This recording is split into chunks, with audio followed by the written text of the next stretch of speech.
are we heading towards a point of no return, and how do we get back from this?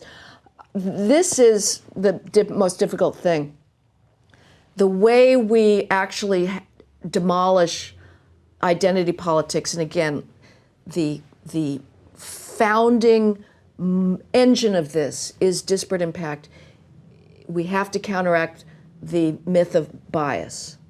That as long as the only allowable explanation for socioeconomic disparities is the Ta-Nehisi Coates view of the world, the Michelle Alexander view of the world, that everything is driven by bias, the AOC world, they win.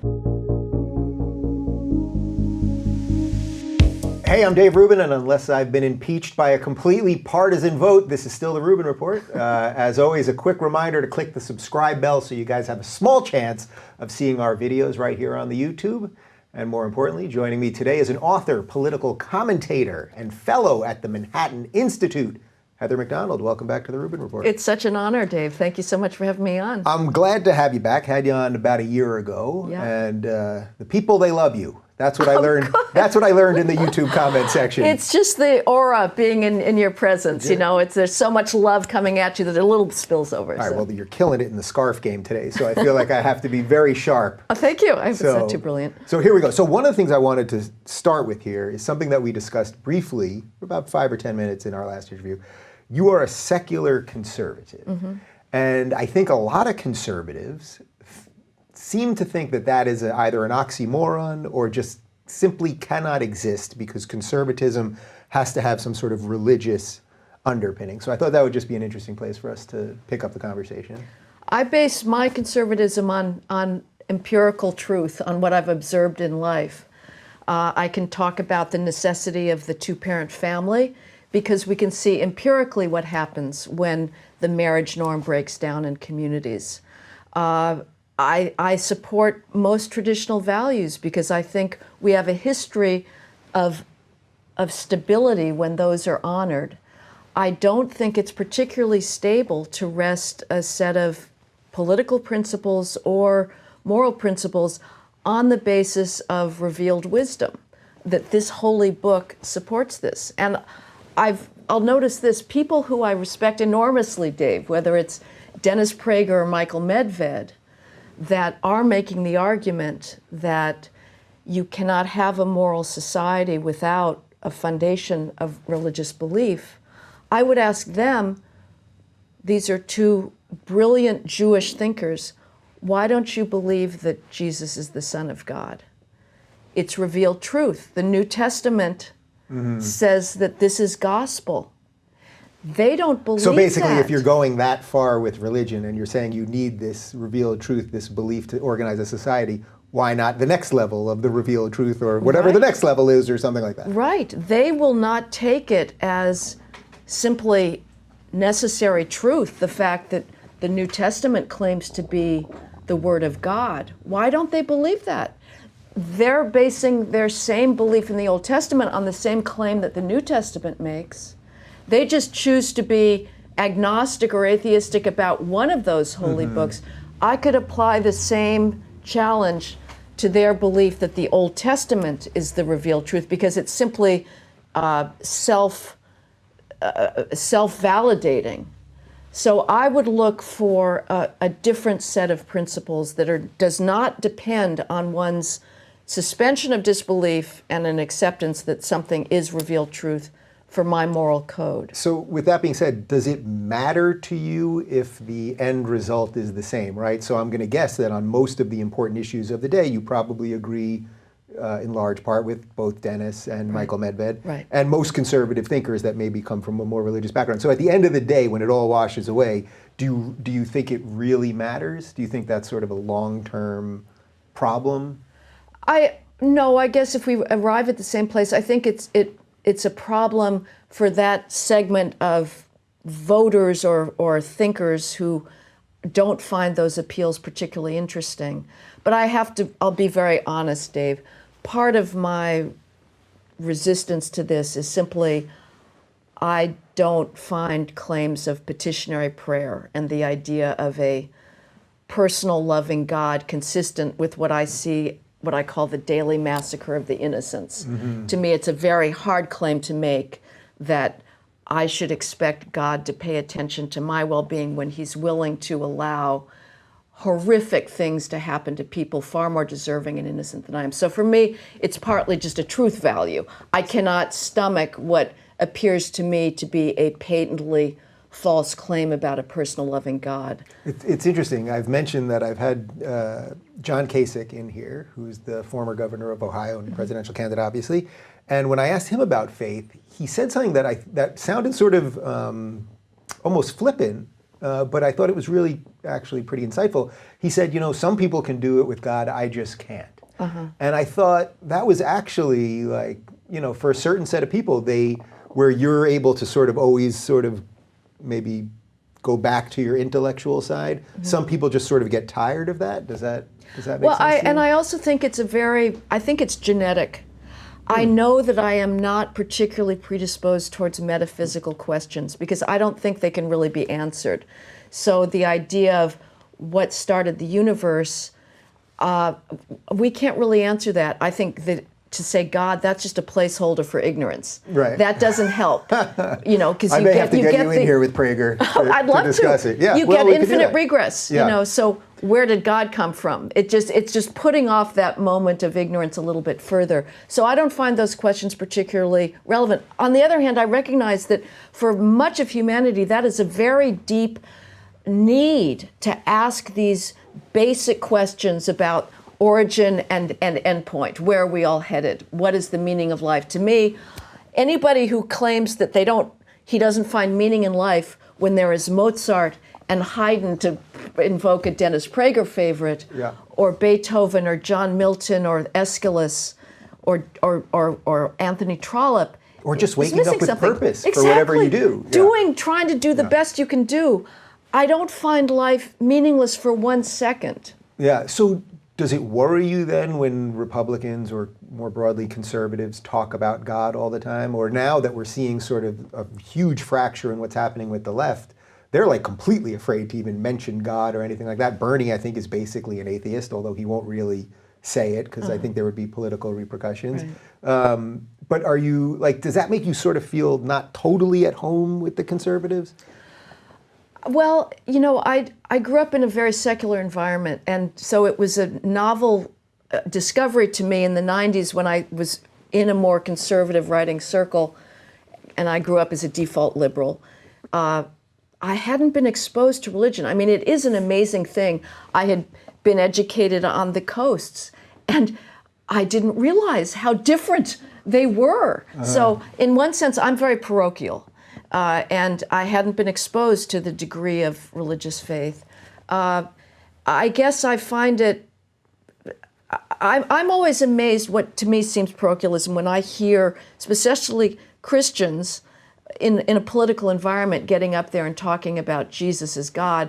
My view immediately is, well, there are Jews around, you know, at the very least, and there are Muslims. How can you be so confident that everybody in this audience is of that particular faith?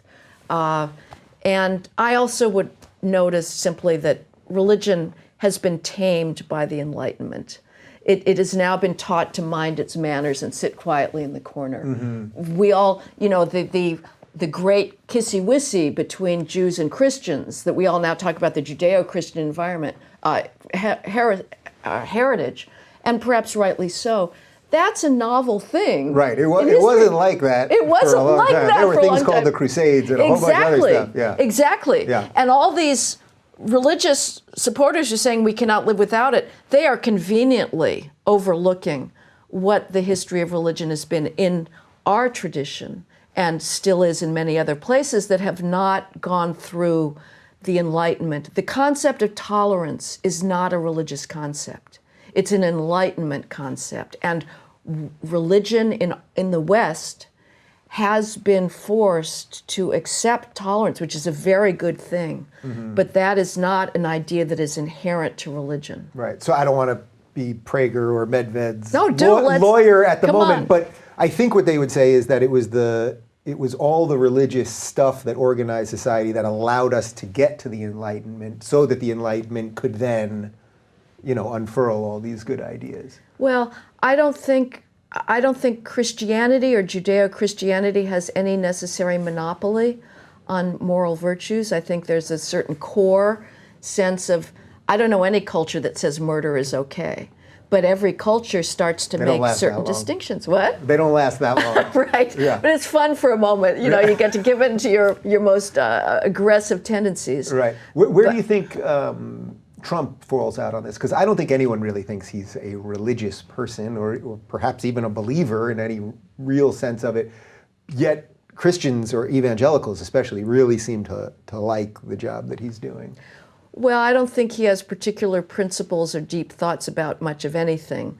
I think he's a chameleon. He takes on the coloring of what is convenient at the time. So whether he believes or not, I don't know.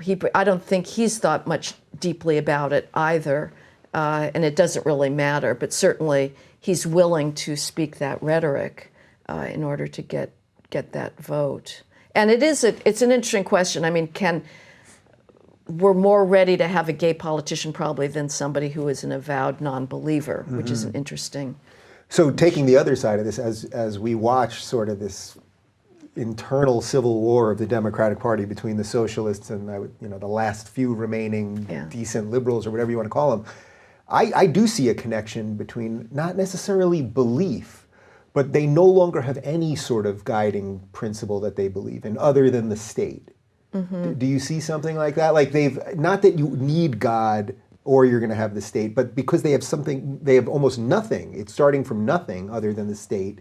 They just want that state to grow and grow and grow. Well, you're sort of making an argument that I hear a lot, which is that the left, progressives, liberals are relativists. They're moral relativists. That's not what I see. I see an absolute dogmatism. They just have a different set of values or virtues in which they are absolutely convinced. I mean, they think that they know the truth of America, and that truth is one of endemic, enduring white supremacy, and that everybody, unless he has been proven otherwise, is filled with bigotry and hatred. So I see them as judgmental as the worst caricature of Puritans. So I wouldn't say it's an amoral view, and it's not one that is particularly individualistic. It's group-based and identity-based. Yeah. Does it seem to you that the remaining piece of whatever the Democratic Party is, that this just can't hold? I mean, AOC, who I think is pretty much wrong about everything, she did say something a couple of weeks ago that I thought was relatively insightful, which is that she basically, as a socialist, they still call themselves democratic socialists, but they'll get rid of that part soon enough. But that she shouldn't be in the same party as Joe Biden. And that strikes me as actually true. What are these people doing in the same party? Bernie Sanders and Hillary Clinton should not be in the same party. That this thing just can't hold much longer. Well, I don't know. I think that's the gravity is with the AOCs, and I would love to see a very strong defense of the free market system, of individual entrepreneurship, of the nobility and bravery and courage. But is there literally any Democrat? I mean, is there, and even Biden, like he's the last vestige of it, right? No, they won't. So what do you think that is? That would lead someone like Biden, that that he's not one of these people. Like, what do you think that is, that weakness point? I think that the idea that there is a Western culture has been so devalued. There's a constellation of complaints, of accusations that are deeply intertwined, and it is involved with identity politics. I think that the identity politics is what's going to take this culture down. But I think to support capitalism, you are leaving yourself open to supporting white male capitalism and white male entrepreneurship. And so I think what Biden fears would be less being accused of being a hard-hearted vulture on the body politic as being somehow involved in a long tradition that led to colonialism, that led to imperialism, and that leads to oppression by white males of everybody else. So that's what I think is going to prevent him from giving a strong-throated and full enthusiastic defense of the values of capitalism. And for me, the question is, again, as we mentioned before, the Mark Benioff Salesforce, you know, the Jeff Bezoses of the world, when are they going to demand a candidate that will defend their right to become billionaires legitimately because they created products that the world over is hungering for? Isn't it pathetic? Then we see Tom Steyer up there, and he's like begging. He's like a little puppy dog around Bernie. Just like me, like. Well, it's because he doesn't want to get sent to the gulag once Bernie's in power, right? Right. Yeah. No. Yeah. Politicians. I mean, they still have this incredible power, you know, and he's not about to say. He occasionally invokes that I did create something, and of course he has to have his humble roots. Right. But he's not about to say, I did something that you guys wouldn't have a clue to do, which is mastering the supply chain. Right. Do you think it's funny that the billionaires that are thought of as the good guy billionaires, so, you know, Bill Gates is thought of as good, let's say, and Warren Buffett is thought of as good, you know, Koch brothers bad, or whoever the right ones are bad, but the ones that are thought of as good, they sort of think that they can give away enough money or say enough things that it will save them, but it will never save them, right? No. In the eye, ultimately, of the base, no matter, they could give away everything, they could destroy their fortunes and empires, and it will never end. Yeah, and there's. Do you think they just don't realize that? Or it's like you just have to do it no matter what because you want to survive? Do they not realize it? Yeah, they don't really have a choice, but they are playing with fire. I mean, they have to realize that to the extent that they continue feeding this, and Mark Benioff is just a great example. There he is in San Francisco promoting this idea that San Francisco has not done enough to help the homeless, and, you know, we need to save the children and whatnot through just endless bulking up of the bureaucracy without dealing with the profound questions of norms, public norms of behavior. You know, he probably thinks he can buy exoneration, but it's not going to happen because, again, it's all connected.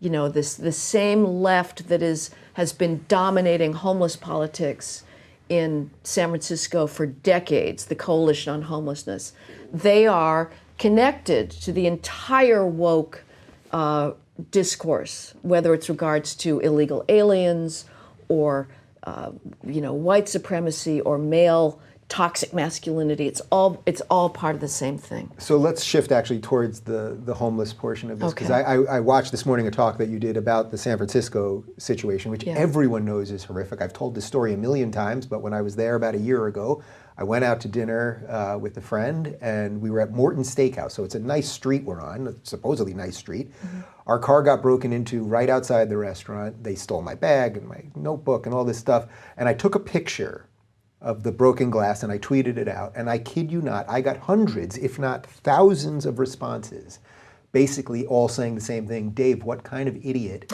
leaves a bag in a car in San Francisco? Because there is such an epidemic of break-ins that they know, that regular people know not to leave a bag in a car. Yeah. What is happening up there? Well, it's happening across the country. We're in a massive process of denorming.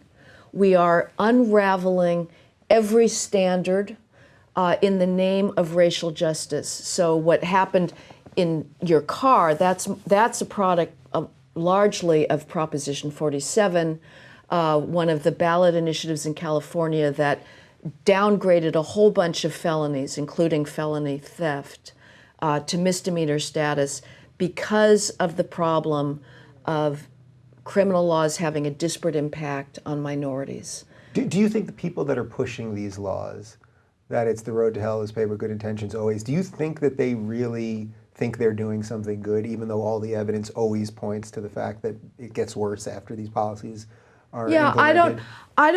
I think you've said yourself you're not a big fan of conspiracy theories. I'm not either. I take people at their words. I think that they really do believe that the overrepresentation of blacks in prison is due to criminal justice racism, and that we're throwing a whole bunch of trivial offenders in prison, which is not the case. Mm-hmm. You have to work very hard to get yourself a prison sentence.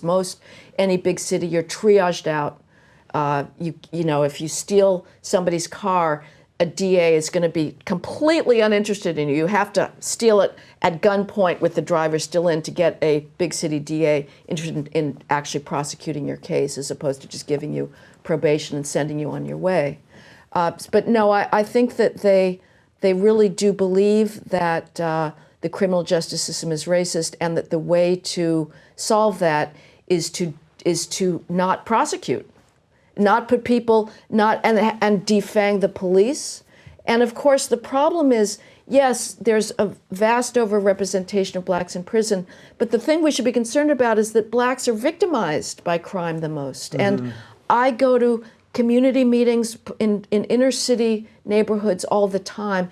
Those good law-abiding bourgeois residents of high crime neighborhoods beg for more police protection. Those are the voices that never get heard. So when these policies are put in place, or like in New York City, de Blasio has now done this thing where you're allowed to jump the turnstile.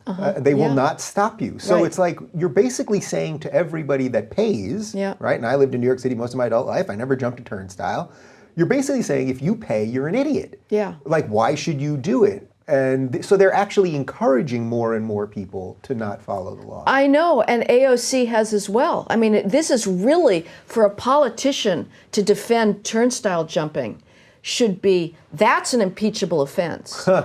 Because social norms are fragile, and respect for the rule of law is the essence of a civilization. We lose that, and you get third world anarchy with everybody trying to game the system.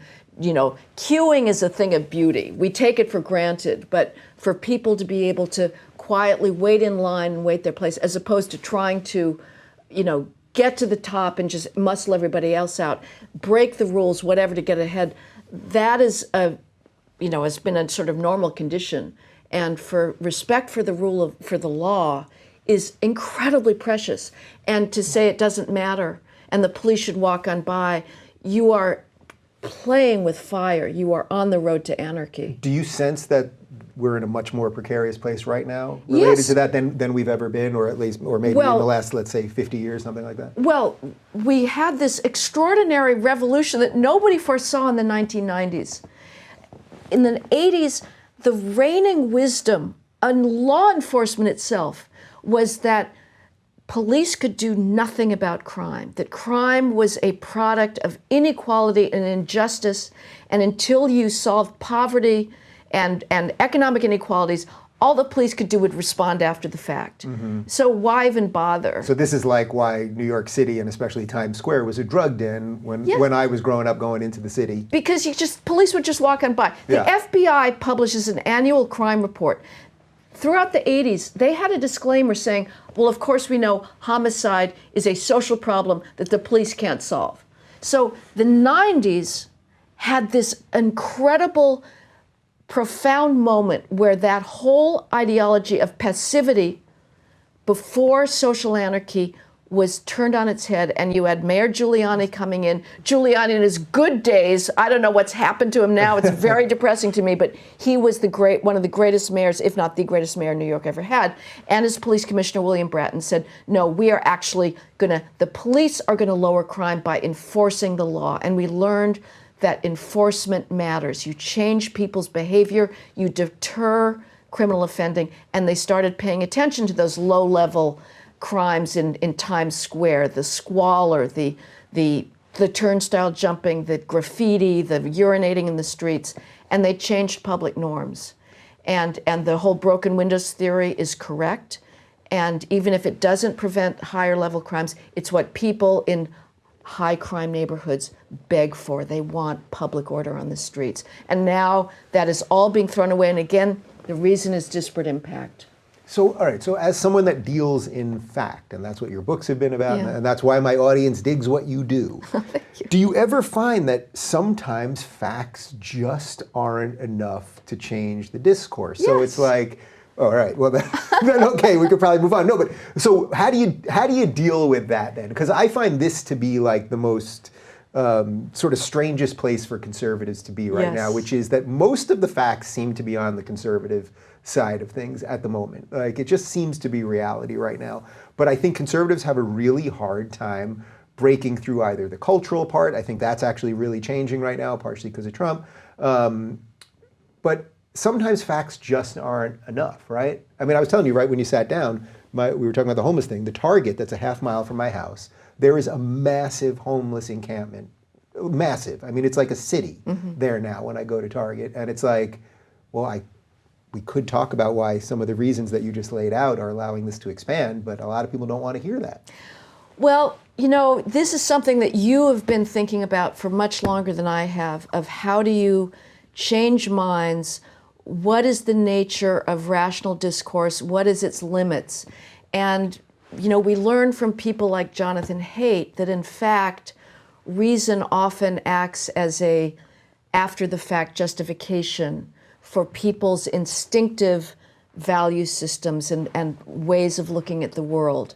So while I would like to claim non-ironically that I have the facts on my side, and in fact I believe that, I mean, that's what drives me, and it's sort of a hatred of what I call idiocy, I have to acknowledge that the progressives would say the same thing. They would say, my God, can't you see the relevant facts? For me, one of the dividing lines between a conservative and a liberal outlook is that liberals or progressives will tend to see structural explanations for inequality as the most powerful ones. And conservatives are more inclined to see individual choice, personal responsibility, personal behavior as more significant in leading to ultimate social outcomes with economic disparities. And so a liberal is going to say, but can't you see the facts of people growing up in very different economic circumstances? There's not equal opportunity yet. So how can we possibly demand one single set of behaviors from people? And they would not view the facts, for me, like probably the most profound fact of our social existence today is the breakdown of the family. And if this continues going, you cannot have a civilization that way. Right, but as liberals you know, won't if you see say, that. right, well, that's the thing. If you say that to them, I mean, we see this all the time. If you say that to them, what do they say? Racist. You're racist. You're a racist, right. So you're being extremely kind to them by saying that they're dealing in their facts, but it's like they're dealing in their facts at just sort of a different layer that the real facts are beneath. Yeah, I generally, again, I'm not going to say that all of the hypocrisy or blindness is on one side and the other. I will, however, say this. I do think that the silencing tactics of liberals are not symmetrical. I don't think that conservatives have that all-purpose silencing tactic, which is to call somebody a racist. So in that respect, I do think that there is more open-mindedness on the side of conservatives. But again, all I can, you've been in these environments as well. You know all the arguments. They have arguments. We don't find them persuasive. They don't find our arguments persuasive. How you change minds in the face of that is the big mystery of our time.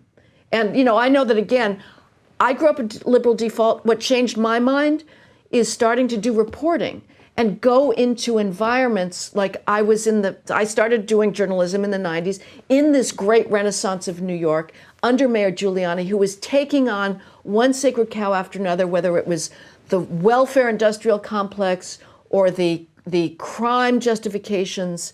And I would go to homeless shelters and I would go to welfare offices and I would talk to the clients. And I would hear things that the left would characterize as, oh, that's just Ronald Reagan, his disparagement of welfare clients. The welfare clients themselves would say, these welfare mothers, they're just having more babies to increase their welfare check. And I would say, the New York Times goes here. How do they not hear this? Well, they don't want to hear it because it's too counter to the narrative. Yes. One of the most interesting examples of what you just said there, David Horowitz once told me this story. He told me this privately. I'm sure I can say it publicly. He wasn't on the show. But he said that he was in New York City in the early 80s when the AIDS crisis was booming. And this is right when he sort of made his conversion from a lefty to a conservative. And he said that they all knew it was coming out of the gay bathhouses. These people are having orgies and there's drugs and all this stuff. And they knew it was proliferating and it was killing people. and that basically the Republicans, the conservatives, said we have to close down the bathhouses because there's this massive public health crisis. And the Democrats, because the road to hell is paved with good intentions, said, you guys are a bunch of homophobes. Yeah. You can't tell gay people what to do. So they were trying to do something nice. We like gay people, let them do whatever they want. The Republicans sort of sound mean, we're not going to let the gays do that. Right. And then what did it do? It exacerbated the situation even more. So there's a lot of that, what you just laid out there. And I would also say, I mean, this is another classic example of the divide between liberals and conservatives. You know, the liberal definition is somehow this is Ronald Reagan's fault, and AIDS is treated as an airborne disease without the acknowledgement that it is absolutely behaviorally motivated. You can avoid it 100% by not engaging in certain behaviors, by acting personally responsible. You can say the same thing about campus rape. Yeah, well, not 100%, just to be totally clear. You could get a transfusion that's botched. True, but that's not, that's right, I got you. Minor part. Yeah. You know, the real transmission was in sexual contact. Yeah. And that's true in Africa for heterosexual sex as well. But again, that reluctance to say there are things that individuals can do that, ironically, I mean, just notice they tend to be things that do conform to traditional behaviors, which is sexual prudence and modesty and self-restraint. Protect you. And again, let me just say, the campus rape thing, it's the same thing. You could avoid 100%, virtually 100%, what is called campus rape on the female's part by not getting drunk and getting in bed with a guy you barely know, because the amount of stranger rapes going on college campuses are minute. They barely show That's up. meaning just a guy that finds a girl walking down the street. Breaks into your room and you know, uses knife or force. Most of the campus rape is a voluntary sexual encounter that is 100% avoidable if you don't want to get involved. So you know that that's going to be the part that gets clipped out of this, and have the people go after you for it. Right. Yeah. But so when you hear, I believe women have power. You know what? I don't want to give any sort of nauseating, strong feminist bromides here, but the fact of the matter is that females do have power to determine most of the outcomes of their lives today, especially today. So then the message, though, that we hear when we hear about this campus rape epidemic, it really, I guess the way you're framing it is that it boils down to, it's almost as if the left that's pushing this, they think women have no capacity over their own lives. It's infantilizing. It's, this has been pointed out many times. The rules on campus are a male who's very drunk is responsible for his actions and the actions of the female. A female who is very drunk has no responsibility for herself, and she certainly doesn't have responsibility for the male. Now, I would frankly be very happy if we go through a full-throated revival of Victorian ethics. I believe that chivalry is an important value, and it civilizes males. That for males to regard females as something worthy of respect and to rein in their power and strength, to have a sense of dignity of females and of themselves, that's a very good thing. And I also believe it's a very good thing for females to realize that the male libido is not the same, to be honest about the extraordinary hunger of the male libido, and to exercise their own control over that. But you can't have it both ways. You can't decide that we're going to celebrate female promiscuity at the same time that you're going to hammer males for taking advantage of the sexual caravanserai that we've created. Right, and then you hear these crazy stories. I'm sure you heard the one a couple months ago about the guy and girl that got drunk, and then the next morning they both accused each other of rape because they basically wanted to beat the other one to the punch. Sure, the principles, absolutely. Yeah. Do the principles, right. Yeah. And so much of this is also just, I cheated on my boyfriend. Right, you feel bad the next morning. Yeah, absolutely. And then social media just brings this thing to a whole other level, right? Because then just everyone is just at everyone's throats. Well, we're desperate to find another example of rape culture. It's very hard to find.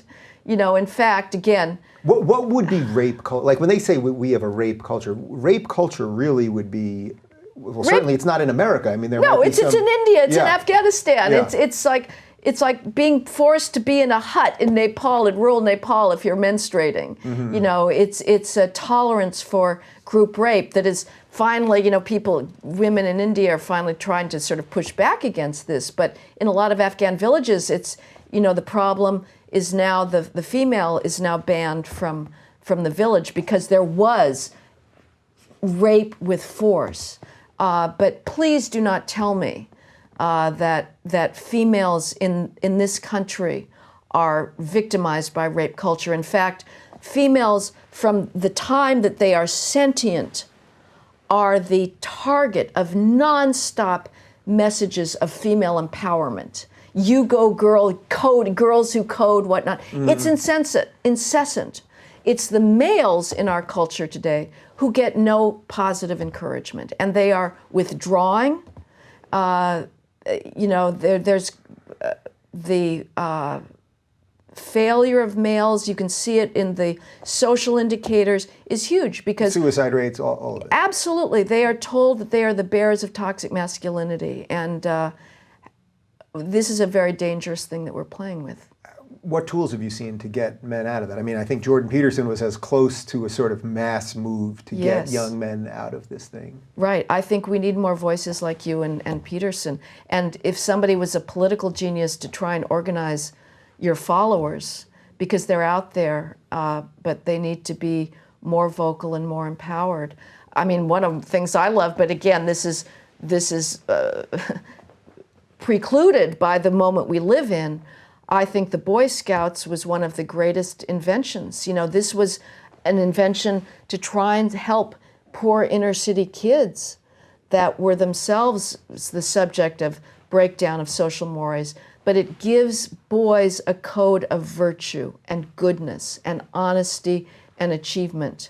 But unfortunately, the gay lobby put the Boy Scouts out of existence. Corporate money dried up. You have never seen such a thing of beauty as an inner city scout troop. I've been in church basements in Bensonhurst, Brooklyn, to see these little kids tying knots, pledging allegiance to the flag. It breaks my heart that corporate America has been bludgeoned into supporting inner city scouting because the employees said you cannot support a homophobic institution.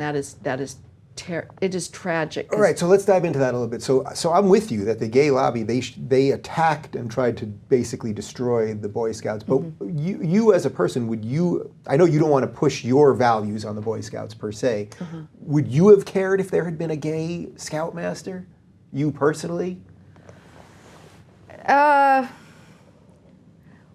wouldn't have cared on a...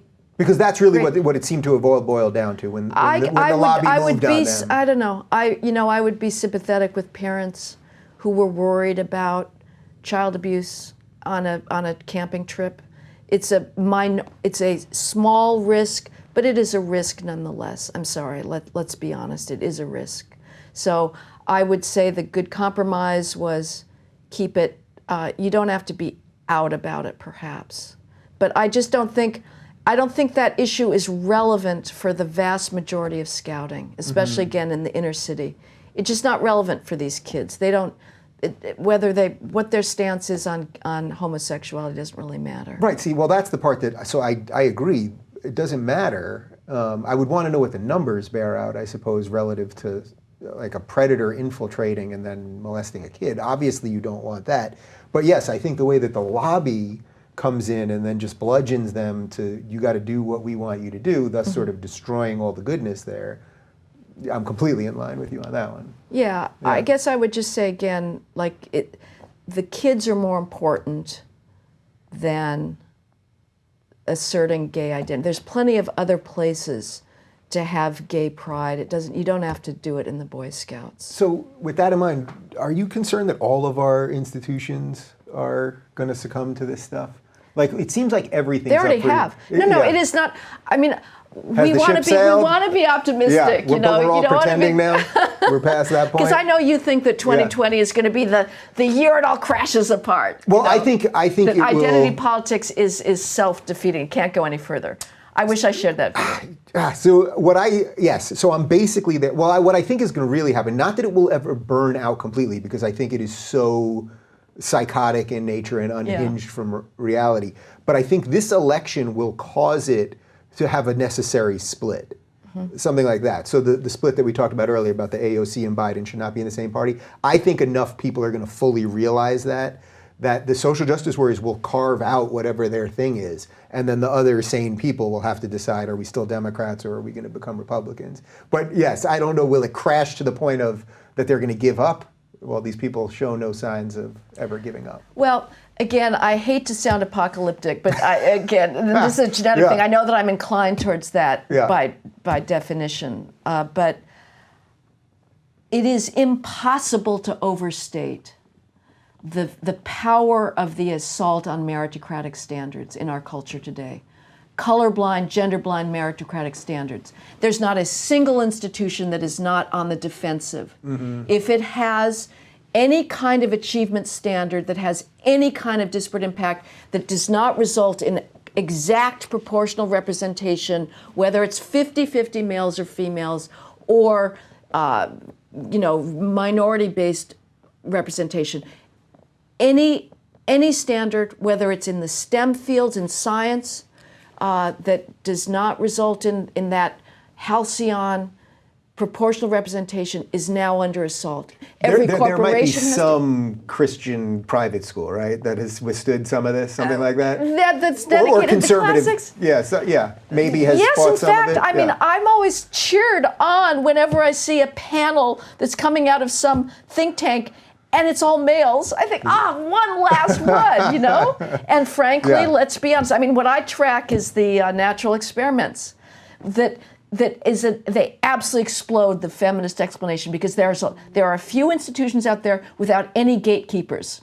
And so it allows you to test, the explanation for lack of 50-50 male-female is inevitably sexist discrimination. So let's look at the places with no gatekeepers. That's Wikipedia. The editors of Wikipedia, there's no barriers, there's no historical preference for Wikipedia. I know where you're going with this, but it ends up being mostly men. It's overwhelmingly male. Why?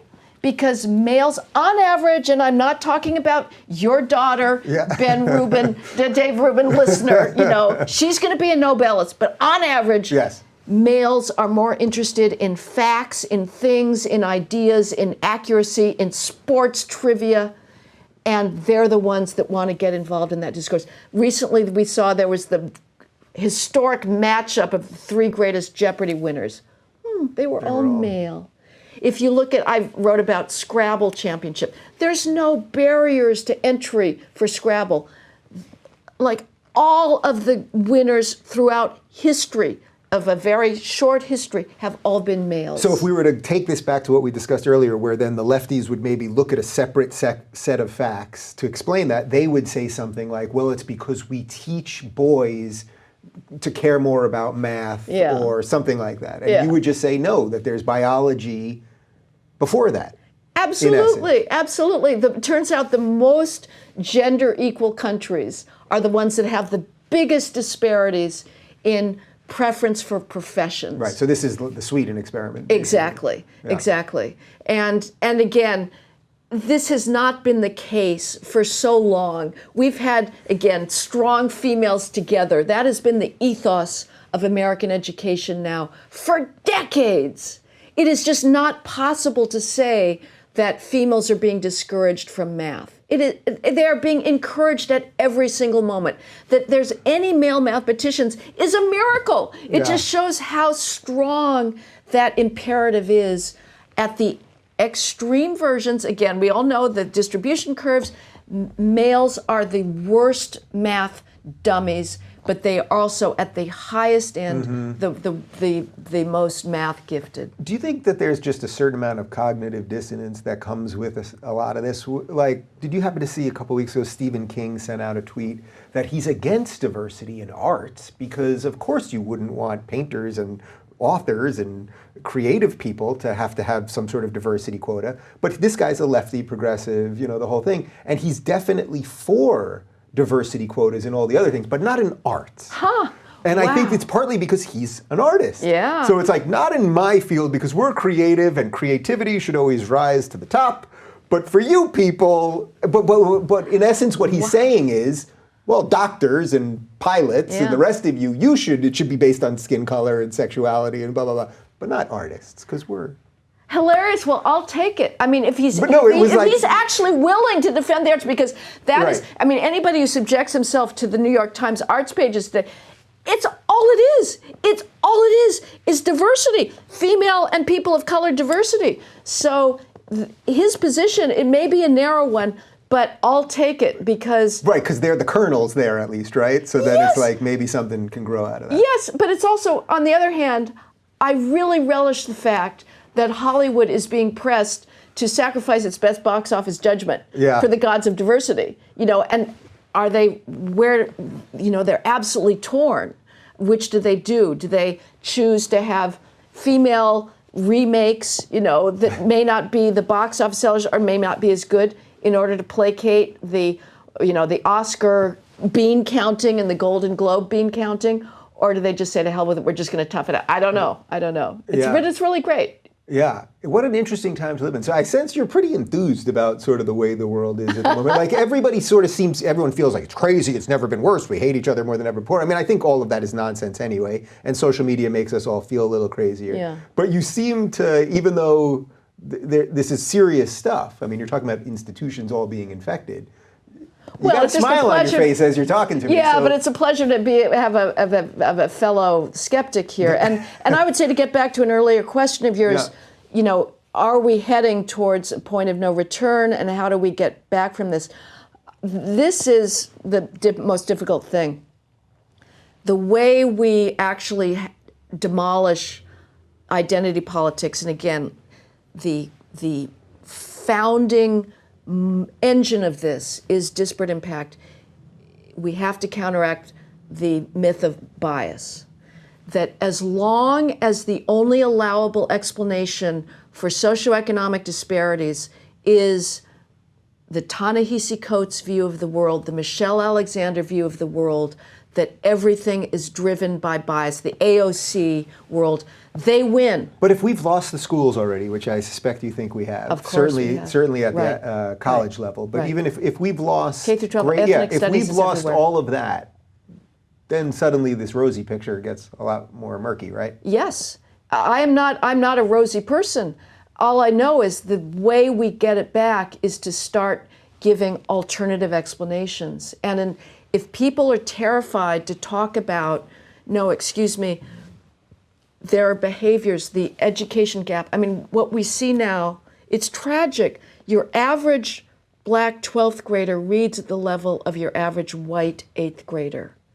Wow. That is huge. 40% of black 8th graders on the National Assessment of Educational Progress, this is one of these national standardized tests, 40% of black 8th graders do not even have basic math skills. Basic is the most, simple arithmetic.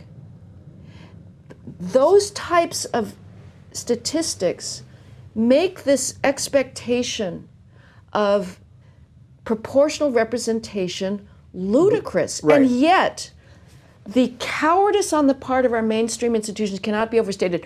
Within the last couple of weeks, the American Physics Association, the premier professional organization for physicists, came out with the completely predictable, chest-beating mea culpa, saying if we do not have proportional black physicists, it's because we are biased. There must be bias in our credentializing, in our physics education.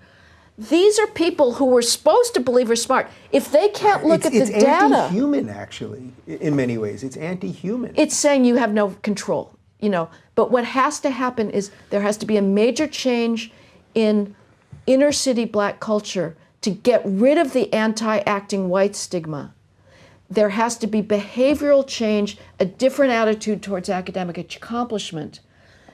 But as long as the myth of bias, as long as bias is the only explanation, as long as the American Physics Association is not feel itself able to say there needs to be more studying. Students have to take their textbooks home in K through 8, less truancy, nothing is going to change. Do you think in a weird way that Asians might be the key to this whole thing? Well, that basically Asians will get fed up of being quoted against and not getting into Harvard, even though no one gave Asian people anything, just like no one gave my ancestors anything or your ancestors anything. Right. But Asians may just be like, you know what, Harvard is actually, everyone talks about systemic racism. Yeah. Harvard has actually put it in the system. It's harder to get in if you're Asian, right? And now the courts have said that's actually okay, which is bananas. But that basically Asian people will get so fed up, even though they're not a very vocal minority, they'll get so fed up about being genuinely discriminated against that perhaps that fixes the problem. I mean, it's almost a very backwards way of looking at this thing, but... No, it's a great idea. And indeed, the Chinese in New York now, there's also a big Chinese parent movement because Bill de Blasio and his utterly terrifying schools chancellor, Carranza, are trying to destroy, again, every meritocratic standard. Get rid of it. It's all going to be based on quotas. So the Chinese parents there are protesting the destruction of Stuyvesant High School and Bronx Heights. But on the other hand, it's really a race against time because Harvard, in its recent lawsuit, defending itself against Ed Blum and the challenge to its discrimination against Asians, they assembled a big crew of Asian Harvard students who were defending preferences. And so, can you explain what their rationale was? I heard a couple versions of this.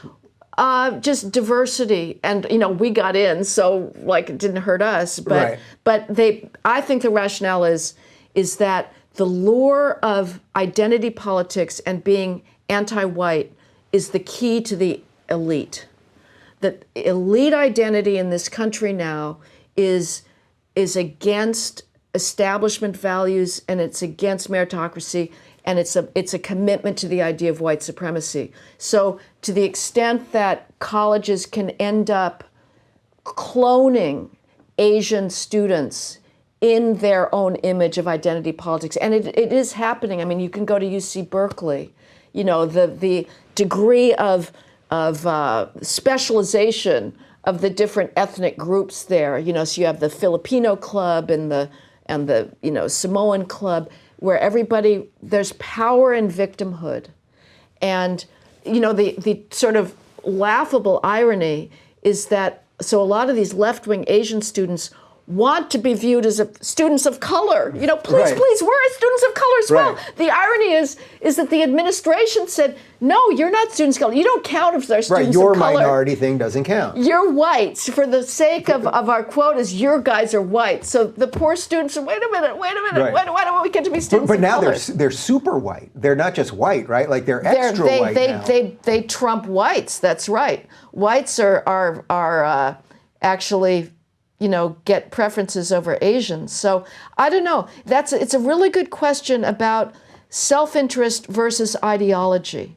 And again, the lure of ideology, and we see this also with Indians, Indian Americans in this culture. That'll be the next one. They're very left-wing. Mm-hmm. But do you think that they'll sort of suffer the fate of Chinese Americans or something like that, and that eventually it'll turn on them too? And yeah, they're discriminated against. I mean, the head of Google, the guy who fired James Damore for writing, you've talked about this, a perfectly fact-based memo about psychological truths, things that the psychology profession has known for years about the big 5 personality traits, one of which, unfortunately, is called neuroticism. Poor Mr. Innocent Damore used the word neuroticism, and everybody freaked out, but that's the psychology terms. James Damore, who, by the way, had gotten a promotion for his job just 2 months before the memo. He's a fantastic engineer. He would have helped Google, but God forbid he put females at risk for saying that the reason there's not more females here is because average distribution of personality, preferences. Anyway, but Sundar Pichai, he's Indian American, so and a lot of the schools chancellors in the University of California that are doing all of the multiculturalism BS, they're Indian engineers. So it's very curious. The trans thing, a lot of the parents are Indian. So again, it shows the gravitational force of victim identity, that is how you credentialize yourself to enter the American elite, is to buy into this idea that this is a racist and sexist society. So you just briefly mentioned the trans thing there. Have you read Douglas Murray's Madness of Crowds by any chance? Yeah. So, one of the things that I think he brilliantly does is he separates the T from LGB. He says these things have nothing to do with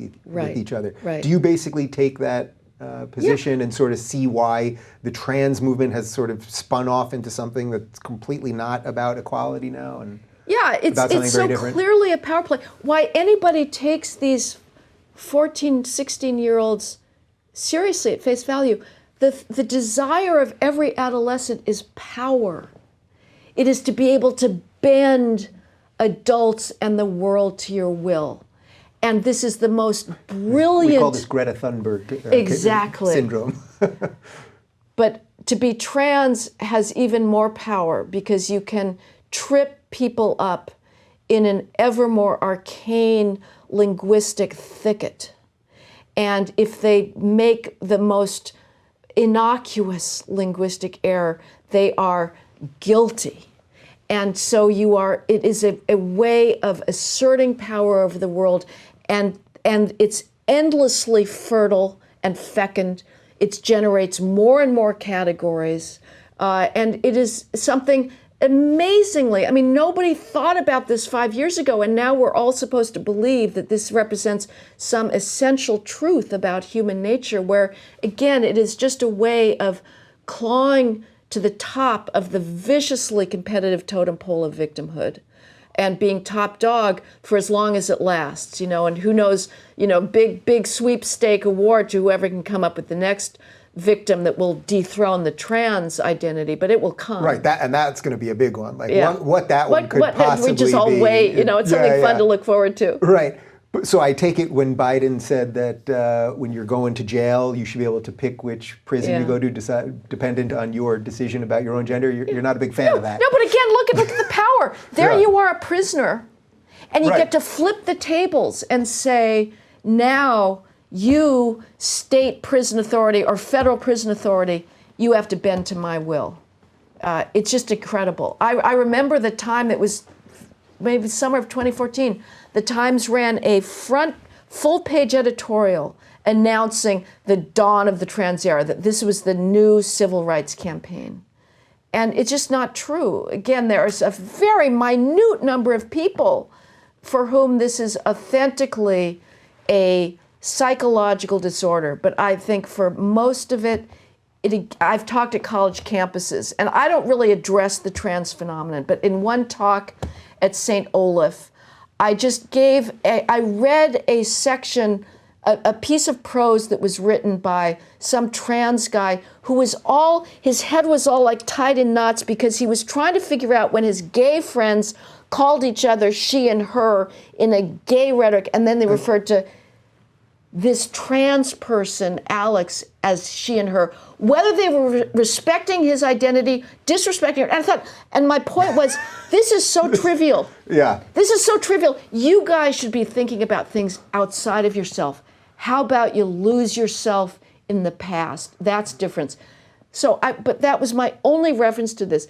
And this girl came up to me afterwards and said, you're not respecting my identity. This was just, again, another pitch for power. Mm-hmm. And, where it goes, but it's ridiculous. It is not something that is a civilizational truism. This is something we should all take that seriously. Yeah, this seems to be the one, I think, that is actually helping, let's say, our side the most. Really? Because it is so patently absurd. If you just can't say that there are biological differences between men and women, that doesn't make you a bigot, it doesn't make you a transphobe, it doesn't mean you hate women. Yeah. But it's something that we all we just know, right? My 4-year-old niece knows there's a difference between boys and girls. She's not a rocket scientist. So it's almost like this one they overshot to the point that it might cause a little bit of a bounce back, which goes to, again, my prediction of the implosion of this thing. But look at North Carolina. I don't know. There you had this conservative state that buckled under corporate pressure. Again, corporations, everybody thinks, there's the AOC thing, big business, evil, white supremacy. No! But you can get them to do almost anything. Corporations they've all got, the CEOs have wives. Wives are disaster. You know, they push husbands to the left, and they have human resources departments. As the Google employees said in one of the chat rooms after Damore was fired, we have to kick this thing back because our HR department, known in googly language as people analytics, because you can't just call it human resources. He said it's just an outpost of women's studies and black studies now. So these corporations are promoting the trans thing, and far too many parents are. I mean, I did think that when the dictate started coming down that parents have to let their daughters have biological males in their locker rooms and bathrooms, that there would be just pitchfork battles, and it didn't happen.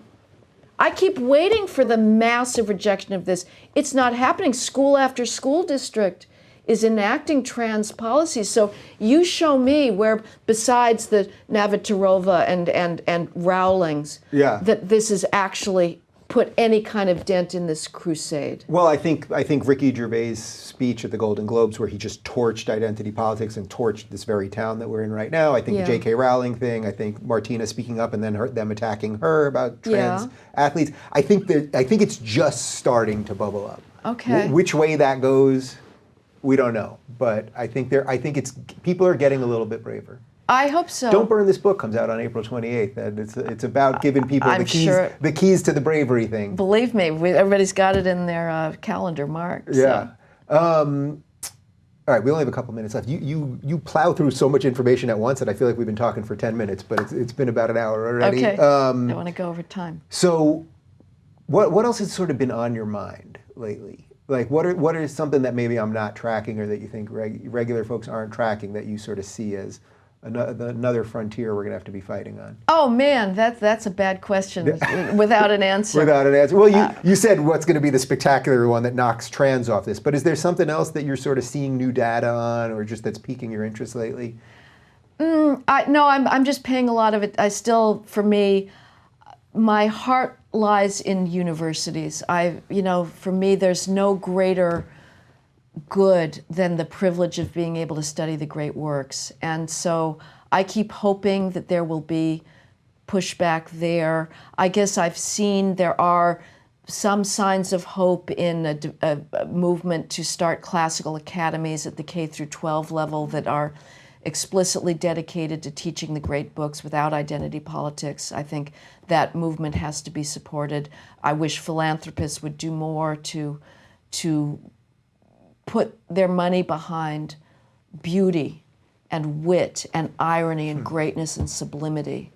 I think that nobody's cracked the problem of the college credentializing and the fierce hunger of these allegedly left-wing parents to, credentialize their child with the most status producing diplomas possible. I would love to see a movement to have a revival of tutors, which used to be the way that people got educated. So homeschooling for college kids, because we've got to shut these institutions down so that you could By have the way, a I think tutor. that's happening right now because of YouTube. I think the amount of stuff that people are learning from pretty brilliant people, many of whom have sat in that chair and plenty of other shows, I think that's happening already. I think people are being well, the New York Times, did you see the New York Times piece a couple weeks ago about PragerU? That the right-wing organization That's the second one. They're terrified. It's circumventing parents and professors to teach people right-wing views. And it's like, they try to make that sound scary, but whew, it's like, thank God. Right.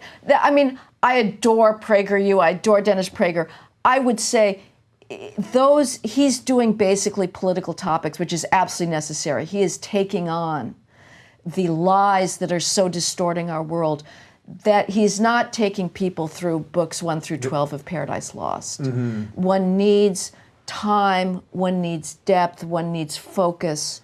And so I would love to see, basically there's a lot of graduate schools in this department now that are not, in this country, that are not accepting white males because they know they are not going to get a job. I mean, white males, boys are doomed at this point unless we turn this around. You know, I can't remember if I told you this last time you were here, but the guy who did the lighting in my studio is we're in LA here, so you get great people to do things. He's an Emmy award-winning lighting guy. He's in his mid-60s, been in the business for 40 some odd years. Huge lefty, progressive, the whole thing. We get into all sorts of political debates, and then we kind of put it aside. It's okay because he's a progressive of a certain age, so he doesn't have to want to kill you at the end. He can do it and don't want to kill you at the end. Anyway, he did our lighting. He did a spectacular job. I spoke to him a few months ago, and he told me that he was told by an HR person at a major studio here in LA, I won't say which studio, that as a white guy in his 60s, he should probably think about retiring. Yep, absolutely. And then suddenly, then he called me and he said, Dave, maybe you haven't been as crazy as I've been telling you. Yeah. God. Well, a lot of people process that. Yeah. Lee Siegel, this writer, had an op-ed in the New York Times recently about his depression and America, we've got this crisis of mental health, which I'm a little skeptical about. But anyway, he said, well, as a 62-year-old white male, I really support the movements that have basically made me completely superannuated, so he sees it too. Yeah. It's just remarkable. Yeah. But anyway, I would say if there's any white males who are still doing traditional studies in graduate school and are not getting a job anywhere, they should be tutors. They should say, I'll take you on the grand tour. We'll go to Rome, we'll go to Florence, we'll go to Vienna, and we will read the great books to keep these books alive, because if we don't read them, they die. The burden is on us. Education is about passing on an inheritance, and we should be down on our knees in gratitude before works of such exquisite language and insight into the human condition, instead of this preposterous conceit of cultural appropriation. I mean, some of the most profound insights into female sexual psychology and competition that I've read have been written by males. Should I care that it's a male? No, I don't. I just want beauty and insight. So that's what I would hope is our next phase to get out of this. Man, Heather, all I have to do is just lob them up for you, and you knock them out of the park. It was a pleasure as always. Thank you so much. We'll do this again soon enough. Great talking to you. And you're not big on Twitter, though. You don't fight with everybody on Twitter. You're on the Twitter. Twitter is just to send out my recent writings and appearances. So. A good enough reason to follow her. It's @HMD @MI. If you're looking for more honest and thoughtful conversations about politics instead of nonstop yelling, check out our politics playlist. And if you want to watch full interviews on a variety of topics, watch our full episode playlist all right over here. And to get notified of all future videos, be sure to subscribe and click the notification bell.